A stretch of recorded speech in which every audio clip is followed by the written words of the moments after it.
Netanyahu এবং ইসরায়েলের অপরাধ এখানেই শেষ নয়। এর পূর্বে তারা গত 2 বছর জুড়ে গাজায় নির্মমভাবে গণহত্যা চালাচ্ছে। প্রেসিডেন্ট ডোনাল্ড ট্রাম্প হলেন সে ব্যক্তি যিনি আমেরিকার শিক্ষার্থীরা যখন ইসরায়েলের বিরুদ্ধে আন্দোলন করেছে, ইসরায়েলি গণহত্যা এবং ইসরায়েলি যুদ্ধাপরাধের বিরুদ্ধে আন্দোলন করেছে, গাজার পক্ষে তারা যখন আন্দোলন করেছে, তখন আমেরিকান বিদেশি শিক্ষার্থীদের সে ভিসা বাতিল করেছে। সে হচ্ছে প্রেসিডেন্ট ডোনাল্ড ট্রাম্প। তার কাছে ফিলিস্তিনিদের পক্ষে কোনো কিছু আশা করা যায় না। গ্লোবাল স্মুথ ফ্লোটিলার যে অধিকার কর্মীদেরকে ইসরায়েল গ্রেপ্তার করেছে এবং তাদেরকে ওই নেগেভ মরুভূমির বন্দি শিবিরে বন্দি করে রেখেছে, সেই ঘটনার প্রতিবাদ জানানোর জন্য আমরা জানি 47টি নৌযান নিয়ে অনেক মানবাধিকার কর্মী গাজার উদ্দেশ্যে রওনা হয়েছিল গাজার 2 বছরের অবরোধ ভেঙে ফেলার জন্য, গাজায় ত্রাণ সরবরাহ করার জন্য এবং একটি মানবিক করিডোর তৈরি করার জন্য। ইসরায়েল সেই নিরীহ অধিকার কর্মীদেরকে, আন্তর্জাতিকভাবে খ্যাতিসম্পন্ন অধিকার কর্মীদেরকে, যাদের মধ্যে অনেক দেশের পার্লামেন্ট সদস্যরা পর্যন্ত রয়েছেন, তাদেরকে ইসরায়েল অন্যায়ভাবে গ্রেপ্তার করেছে। আমরা এর প্রতিবাদ জানাই।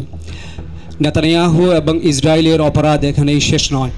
এর পূর্বে তারা গত 2 বছর জুড়ে, অক্টোবরের 7 তারিখ আসলে 2 বছর হবে, এই 2 বছর ধরে গাজায় নির্মমভাবে গণহত্যা চালাচ্ছে। সেখানে তারা যুদ্ধ অপরাধ করছে। নারী এবং শিশুসহ নিরপরাধ নিরীহ সিভিলিয়ানদেরকে হত্যার মাধ্যমে নেতানিয়াহু যুদ্ধাপরাধ চালিয়েছে। স্টারভেশনের মাধ্যমে সে যুদ্ধাপরাধ চালিয়েছে। গাজায় 62,000 মানুষকে হত্যা করেছে। আর যারা নিখোঁজ রয়েছে সেই সংখ্যা যোগ করলে নিহতের সংখ্যা 1 লাখের বেশি হবে, যাদের অধিকাংশ হচ্ছে নারী এবং শিশু। সে জিম্মি উদ্ধারের কথা বলে অসহায় নারী এবং শিশু সিভিলিয়ানদেরকে হত্যা করেছে। গাজায় বহু প্রকারের যুদ্ধাপরাধ সংগঠিত করেছে ইসরায়েল।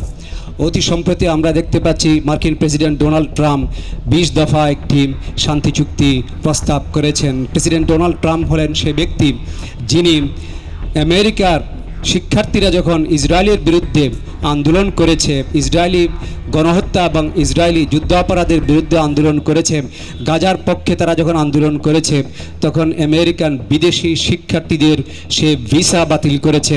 সেই হচ্ছে president Donald Trump. President Donald Trump ইসরায়েলে আমেরিকান দূতাবাসকে জেরুজালেমে স্থানান্তর করেছে।